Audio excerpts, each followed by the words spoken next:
ত্রিপুরাতে এক একজন টিচার যারা এখন নেই এই পৃথিবীতে তাদের প্রতিটি কথা এখনো মনে পড়ে এবং একজন টিচারের কথায় অনেক সময় ইন্সপায়ার্ড হয়।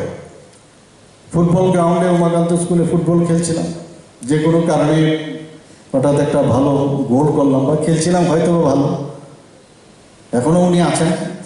স্যার একদিন আমাকে ডেকে বললেন যখন খেলার মাঝখানে, বলে এত ভালো খেলো তুমি ফুটবল, তাহলে তোমার যে ফুটবল খেলার যে স্টাইল সেটা কিন্তু এই স্ট্যান্ডার্ড থাকলে সব বিষয়ে তোমার কিন্তু এরকম স্ট্যান্ডার্ড থাকা উচিত। এই যে ইন্সপায়ারেশন যখন পড়তাম কলেজে বা স্কুলে, তখন এতে কিন্তু ইন্সপায়ার্ড হয়ে যায় টিচারের কথায় যে আমি শুধু ফুটবল শুধু খেলাধুলার মধ্যে না, তাহলে সব বিষয়ে আমি এই যে স্ট্যান্ডার্ড সেটা মেনটেন করতে পারবো।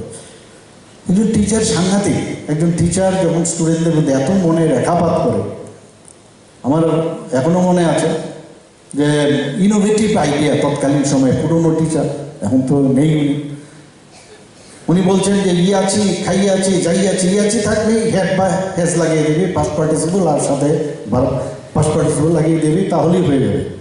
এই যে বিষয় আমরা কিন্তু অনেকে এখন ছিল পড়ায় না, বউ বে বউ থাকিলে উইল বা শেল লাগিয়ে দিবি আর একটা ভার্ব লাগিয়ে দিবি, তাহলেই সেন্টেন্স হয়ে যাবে। এই যে বিষয় বইয়ের মধ্যে এগুলো লেখা থাকে না।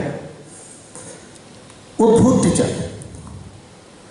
আজকে এখানে যারা আছেন আমি জানি না আপনারা এইভাবে চিন্তা করেছেন কিনা, নিশ্চয়ই হয়তো অন্যভাবে আরও অনেক ইনোভেটিভ কিছু ছিল, কিন্তু এখনও মনে আছে ওইসব টিচারদের। আছি খাই আছি হ্যাভ বা হ্যাজ লাগিয়ে দেবে, পাস্ট পার্টিসিপল লাগিয়ে দেবে, তাহলে সেন্টেন্স হয়ে যাবে। বি যাইব খাইব তাকে উইল বা শেল লাগিয়ে দিবি আর ভার্ব লাগিয়ে দিবি, তাহলে সেন্টেন্স হয়ে যাবে। এই যে কত সুন্দরভাবে টিচার শিখিয়েছে আমাদের, এখনও মনে আছে। আমরা তো কোনোদিন এভাবে ভাবিনি। তখনকার সময় খেলাধুলার মাঠে এক টিচার, উনিও টিচার, উনি পিআই ছিলেন কিন্তু এনএসআই এর টিচার ছিলেন। উনি বলছেন যে কি যে বলো তো ভালো স্টুডেন্ট হওয়া খুব ইজি, কিন্তু ভালো প্লেয়ার হওয়া খুব কঠিন। উত্তর তো স্যারের কাছেই ছিল, আমরা তো বুঝতে পারছিলাম না কি চান। বলছেন এই কারণে তৎকালীন সময় মানুষ খেলাধুলাতে এত বেশি আগ্রহ প্রকাশ করতো বা আসতো যে ওখানে কম্পিটিশন বেশি, কিন্তু পড়াশোনাতে সময়ে যারা পড়াশোনা জানা, যারা চাকরি বাকরি করে বা ইনফ্লুয়েন্সিয়াল লোক, তাদের বাড়িঘরের ছেলে মেয়েরা শুধু পড়াশোনা করতো। কাজেই কম সংখ্যক যেহেতু পড়াশোনা করতো, সেখানে কম্পিটিশনটা কম ছিল। এই কারণে একটু ভালো করলে ভালো স্টুডেন্ট হওয়া যায়, কিন্তু খেলাধুলা করতে গেলে এত কম্পিটিশন। এখন উল্টো, এখন কিন্তু 95, 98, 99% পায় এখন। তো এই যে বিষয়গুলো আছে এখন কিন্তু পুরো উল্টো চলছে।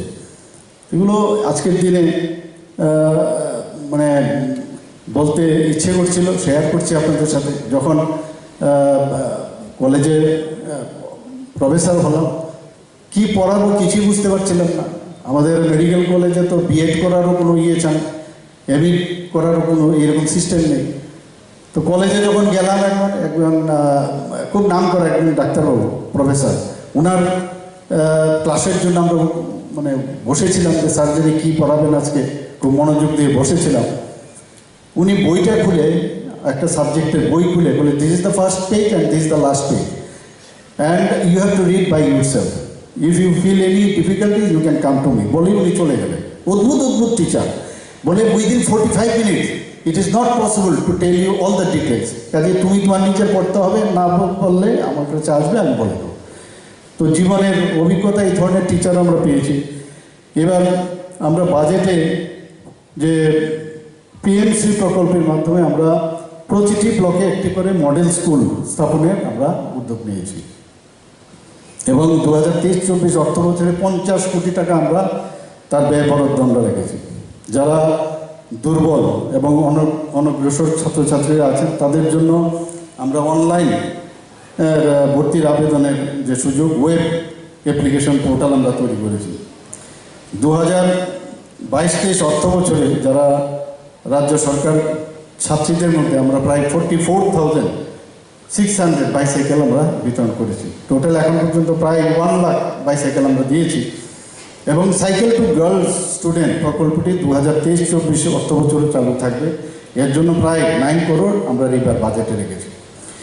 মুখ্যমন্ত্রী কন্যা আত্মনির্ভর যোজনা নামে একটি নতুন পরিকল্পনা এই বাজেটে আমরা রেখেছি। তাতে করে যারা 12 ক্লাস পাস করবে তাদের যারা 100 জন যারা স্থানাধিকারী ভালো রেজাল্ট করবে তাদেরকে আমরা স্কুটি এই বছর আমরা দেওয়ার ব্যবস্থা রেখেছি এবার বাজেটে। পিএমসি এবং বিদ্যাজ্যোতি প্রকল্পে 400 যে সরকারি বিদ্যালয়কে আমরা মডার্নাইজেশন করার চিন্তা ভাবনা রেখেছি। এর জন্য 5 বছরে আমরা 2000 কোটি টাকা খরচ আমরা ব্যয় বরাদ্দ আমরা এবার বাজেটে রেখেছি। যুব সম্প্রদায়কে যাতে আরও দেশ সেবায় উৎসাহিত করা যায় তার জন্য অগ্নিবীর যে কর্মসূচি সেটা আমরা চালু করতে যাচ্ছি। তাতে করে দেশের সেবায় যারা নিয়োজিত করে দেশ ভাবনায় ওরা চলতে পারে সেই চিন্তা ভাবনা করে আমরা সেই ত্রিপুরা অগ্নিবীর কর্মসূচি আমরা চালু